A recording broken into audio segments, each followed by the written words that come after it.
سلام و عرض ادب.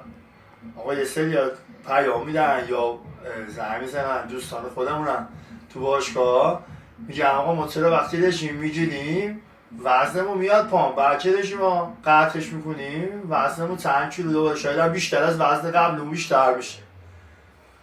بعد هی دوباره رژیم میگیرن، دوباره رژیم ها ولش میکنن، خب 100% وزن دوباره میره بالاتر، تو بدن تشت تر میشه و آسیب هم پیدا میکنن. آقا این یه مشکلی هست، این بدنی ما دو مدل چربی داره، یکی چربی قهوه‌ایه اون یکی چربی سفیده.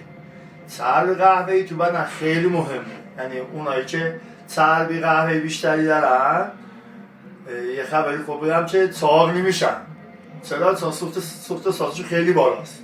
یه سریشون هم اصلا زمستون سر با این همیشه گرمن، بدنشون گرمه تو زمستون، این حالشون چیز خاصی نیست. بعد این افراد چربی قهوه‌ای بیشتری دارن، هیچ وقت هم چاق نمیشن به خاطر سوخت سازش.